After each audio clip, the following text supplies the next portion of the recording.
Bonsoir à tous. Alors ce soir, nous avons une émission spéciale au vu de tout ce qui se passe dans notre département et même en France, voire en Europe, au niveau de l'économie. Donc vous venez d'entendre l'allocation du président et nous avons aujourd'hui en plateau donc les professionnels de chaque secteur d'activité qui sont dans notre département afin de mettre ça en œuvre. Donc merci déjà à tous pour le déplacement pour aujourd'hui, puisque je sais que c'est pas évident, surtout que vous avez sans doute énormément de travail, puisque vous avez les annonces qui ont été faites jeudi que vous avez commencé à mettre en œuvre.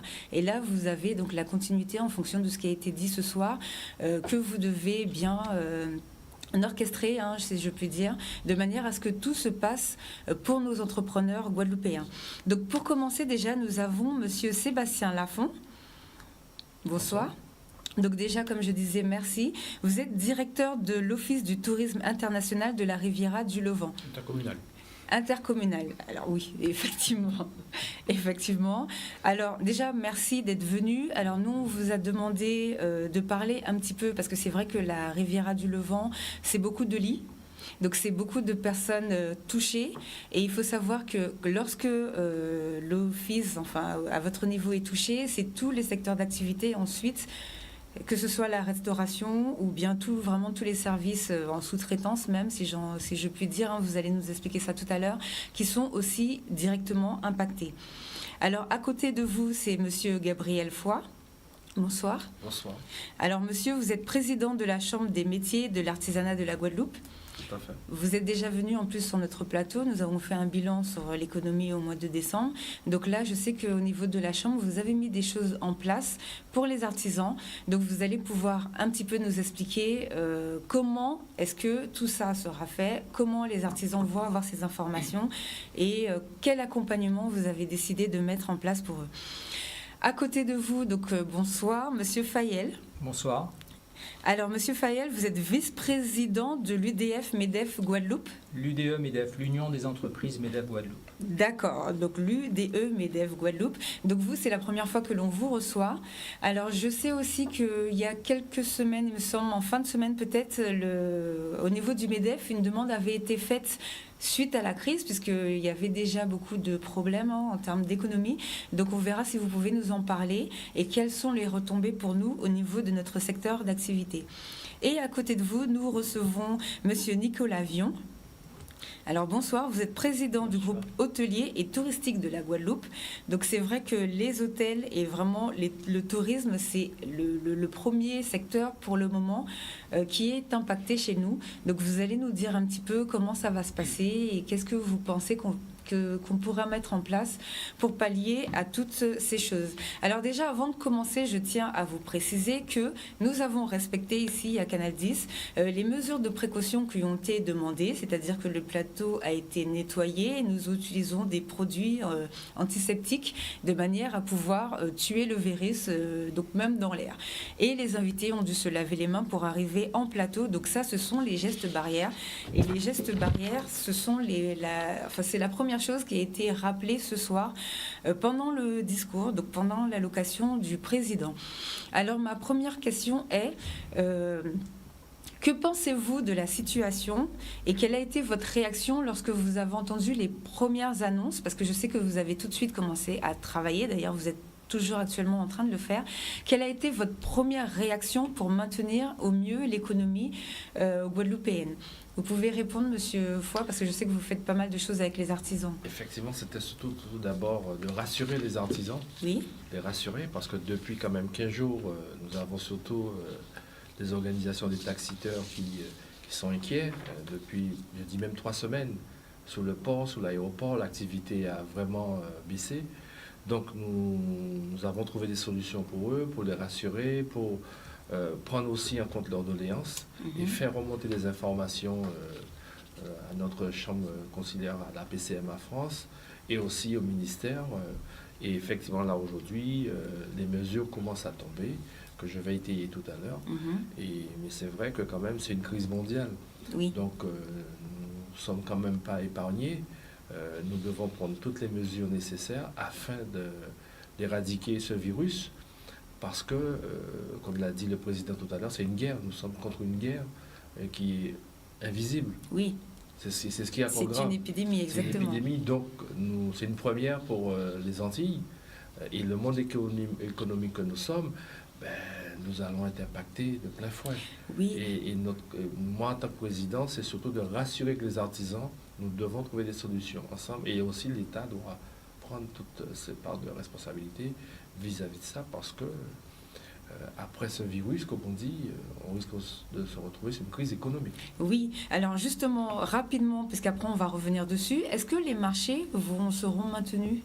Est-ce que vous savez si les marchés, parce que nous avons beaucoup d'artisans qui exposent sur des marchés au niveau local, donc comment ça va se passer Pour l'instant, non. Vous n'avez pas parce encore que je crois que le président a été très clair aujourd'hui. Oui, pour moins de 100 personnes. De regroupement, aujourd'hui, c'est confinement. La chance aujourd'hui qu'on a, c'est le secteur de l'alimentation. D'accord. Tout ce qui est boulangerie, pâtisserie, épicerie. Et surtout faire attention que les gens prennent à emporter et non pas rester sur place. Oui. Donc, nous devons nous adapter, nous habituer à ce nouveau mode de fonctionnement. Et c'est vrai que c'est pas évident. Depuis ce matin, je reçois des appels de beaucoup d'artisans qui sont inquiets parce qu'ils sont chômeurs. Nous avons des très petites entreprises où ils n'ont pas de salariés du tout. Oui. Et là aussi, les gens sont inquiets qui ne peuvent pas travailler. Les plombiers, les carreleurs, maintenant, voilà. Oui, ça c'est au niveau peut-être si vous pouvez apporter peut-être tout à l'heure des informations, ça touche peut-être plus la partie pour le chômage, comment ça va se passer pour le chômage partiel. Donc peut-être que vous pourrez nous apporter des éléments tout à l'heure. Donc à côté de vous, est-ce que je peux ensuite enchaîner par vous parce que vous avez été très touchés au niveau enfin, nous avons été très touchés. Donc, comment vous avez réagi et quelles sont les premières choses que vous avez voulu essayer de mettre en place ? Alors, la réaction, elle change quasiment toutes les heures, puisqu'on suit l'actualité d'un point de vue réglementaire, d'un point de vue de la réalité du transport aérien. Voilà, on est vraiment sur un fonctionnement au jour le jour ou heure par heure. Le rôle de l'Office du tourisme, c'est d'être une interface habituellement entre une offre touristique et une clientèle. Aujourd'hui, nous avons une clientèle qui est face à une situation qu'elle ne connaît pas, une clientèle touristique sur place, et une clientèle touristique qui avait l'intention de venir, qui se retrouve dans une situation qui est tout à fait inconnue. Et nous avons de l'autre côté, effectivement, des prestataires, vos invités en parleront mieux que moi, qui vivent cette réalité avec des clients qui sont là, qui sont là pour consommer un séjour touristique, qui ne peuvent plus consommer. Il leur reste les paysages, mais on est en train de limiter les déplacements, donc leur raison d'être parmi nous commence à se réduire sérieusement. Nous, pour donner un ordre d'idée un petit peu de l'économie touristique sur le territoire de la Riviera, premier territoire touristique de Guadeloupe, c'est 31 établissements hôteliers, c'est 52% de l'offre de la Guadeloupe, c'est plus de 2000 locations, c'est un village vacances, c'est plus de 300 prestataires d'activités, loisirs ou autres, pour ne parler là que des prestataires en lien direct avec la clientèle touristique. Et il y a tous les sous-traitants. On a tout ce qui est sous-traitance derrière, que ça impacte. Donc aujourd'hui, au niveau de l'Office du tourisme nous-mêmes, on s'efforce de rester en lien, notamment avec la CCI, pour répercuter l'information et l'actualité au plus près de l'ensemble des opérateurs, jusqu'aux plus petits, les propriétaires de meublés, les prestataires d'activités de loisirs. On essaie de relayer cette information-là. Et puis on essaie d'orienter la clientèle qui est sur place. Mais l'orienter vers quoi ? Aujourd'hui, les demandes, c'est en gros, c'est qu'est-ce qu'on peut faire ? On ne peut plus faire grand-chose. Comment on peut repartir ? Aujourd'hui, la quasi-totalité des vols sont pleins sur le retour. C'est très difficile d'en trouver des solutions à court terme. Puis on a des impacts assez sévères. On a le club Méditerranée qui devrait fermer sous peu parce qu'il y a des mesures nationales, enfin, au niveau du groupe de fermeture des villages. Donc voilà, on est heure par heure. On essaie d'accompagner au mieux de nos moyens parce qu'on est sur le terrain. Beaucoup de visiteurs sont en contact des gros hébergeurs en hôtel ou en village vacances. Et on a une grande partie quand même de nos touristes qui sont dans des hébergements diffus avec des propriétaires, quand ils les voient, qui leur donnent l'information qu'ils ont, mais ils ne l'ont pas forcément. Donc on s'efforce de porter cette information à la connaissance de tout le monde au fur et à mesure que ça évolue. D'accord. Et vous, Monsieur Vion, comment avez-vous réagi et quelles sont les premières choses qui vous est venues, enfin, à quoi avez-vous pensé en premier pour pouvoir résoudre cette situation ? Alors d'abord, je voudrais dire que je représente le groupement hôtelier, mais aussi la représentation départementale de l'Union des métiers et des industries hôtelières nationales. Bon, deuxièmement, nos adhérents sont des entrepreneurs Donc ce ne sont pas des gens qui ont besoin d'être rassurés, ils ont besoin d'être informés. Oui. Et que nous avons bien conscience que la pandémie qui est en train de se répandre sur l'ensemble de la planète est préoccupante, et nous sommes très attachés à la santé de la population, comme de nos personnels et comme de nos clients. Alors, devant l'inéluctable, quand il y a des nuages et que l'orage va éclater, on prend les mesures qu'il faut prendre. Et actuellement, quelles sont les mesures auxquelles nous sommes confrontés? D'abord, la réalité. La réalité, c'est que tous les tours opérateurs ont annulé les réservations et que, deuxièmement, ils rappellent et rapatrient leurs clients. C'est le premier point. Le deuxième point, c'est que nos hommes d'affaires, parce qu'il y a des hôtels qui sont pleins à 70% d'hommes d'affaires, les hommes d'affaires sont en train de dire on ne peut plus travailler, donc on repart. Le troisième point, c'est que les compagnies aériennes vont réduire la voilure. Donc dans ces conditions, bien qu'on ait dit que les hôtels n'étaient pas fermés, ils vont être fermés inéluctablement par plus de clientèle, plus d'activité.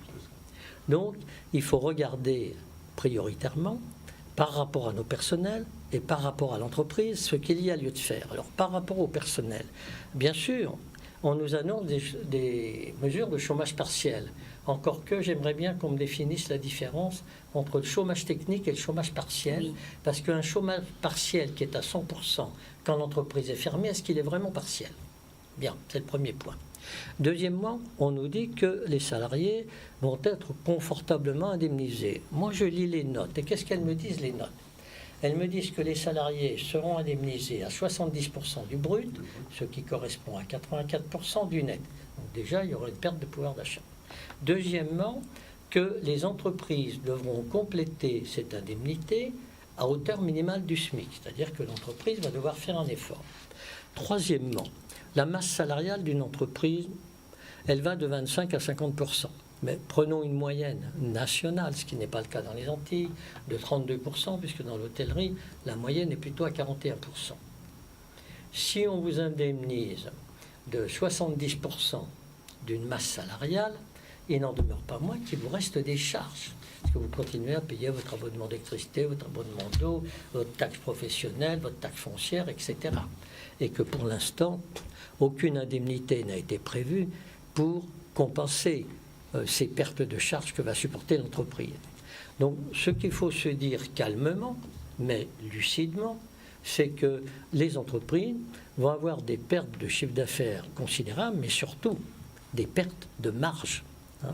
Et que certaines entreprises probablement ne s'en releveront pas. Alors, qu'on ait un discours sécurisant en disant « vous inquiétez pas, il n'y aura aucune faillite », moi je veux bien le croire, c'est comme le pont de Choisy, on m'a dit que personne ne serait pénalisé, mais personnellement, moi mon hôtel, il a perdu 200 000 € et 2000 clients. Et puis on peut toujours me faire des grands sourires en me disant qu'il n'y aurait aucun préjudice, mais si, il y a des préjudices. Donc on est devant une situation qui nous est imposée, qu'on doit prendre avec responsabilité, en tant que citoyen, mais aussi en tant que chef d'entreprise. Et puis cette situation qui nous est imposée, il faut y faire face et regarder comment s'en sortir au mieux. On ne sait pas combien de temps ça va durer. Une pandémie, la croissance d'un virus, on ne sait pas si ça va durer 2 mois, 5 mois. Donc on avisera. Bon, merci en tout cas pour les faits qui ont été établis, au moins sur ce point. Et je finirai avec vous. Donc, que pensez-vous, même question, quelle est la première chose que vous avez vue qu'il fallait mettre en place? Et ensuite, on va continuer avec vous pour la deuxième question que je voudrais savoir vraiment au niveau des entrepreneurs. Surtout que samedi, il a été annoncé que tout sera fermé. Donc là, maintenant, ça touche au-delà de ce qui avait commencé à être touché comme secteur d'activité, comme étant juste le secteur d'activité touristique. Donc maintenant, c'est voir comment mettre en place les fameuses mesures, puisque justement, le président vient d'annoncer qu'il va créer des fonds et qu'il va faire beaucoup de choses pour que les entreprises ne perdent pas trop. Donc, qu'est-ce que vous en pensez et qu'est-ce qu'il faudrait mettre en place? D'abord, en fait, on a une crise qui est complètement nouvelle, qui est inconnue quasiment, je dirais, sur le siècle et même de l'humanité. Donc on est en train de s'adapter aux circonstances au jour le jour et heure par heure. Les chefs d'entreprise ont d'abord, et ça a été dit, une première responsabilité, c'est la sécurité et la santé de leurs salariés et de leurs collaborateurs. Donc là, tout est fait. Je crois que tous les chefs d'entreprise en Guadeloupe ont pris la mesure de l'enjeu et tout le monde fait le nécessaire pour mettre en place les dispositifs de gestes barrières qui sont, je le répète, assez simples à mettre en place, mais qui sont indispensables. Avoir une distance, respecter une distance entre les gens, se laver les mains régulièrement, ça c'est vraiment fondamental, et puis ne pas s'embrasser ni se serrer la main.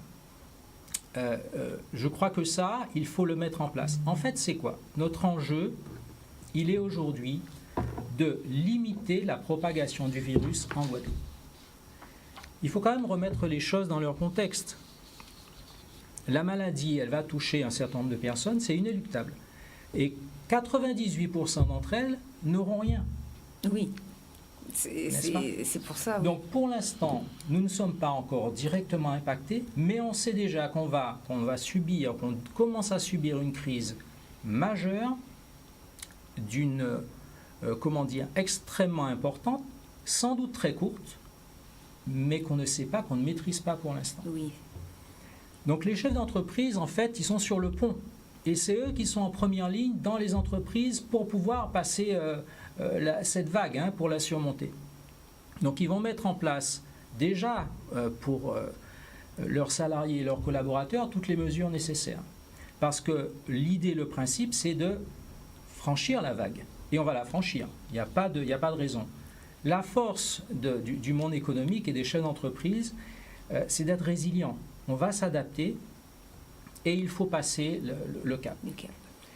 La problématique, c'est qu'on a peur qu'il y ait de la casse. Et donc c'est pour ça que toutes les mesures qui sont mises en place sont là pour permettre, comme l'a dit le gouvernement, et on espère que ce sera la réalité, qu'il n'y ait aucune entreprise qui soit en défaillance. Faillite, oui. C'est fondamental pour l'économie fragile de l'île, c'est fondamental pour l'emploi.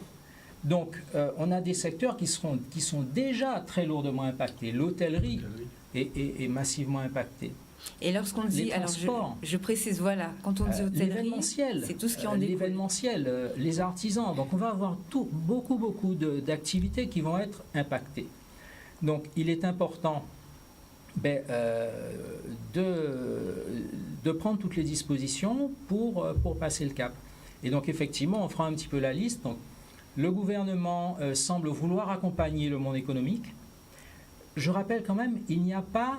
L'économie continue, les entreprises continuent de fonctionner. Oui. Il est essentiel, justement, qu'il y ait une continuité économique.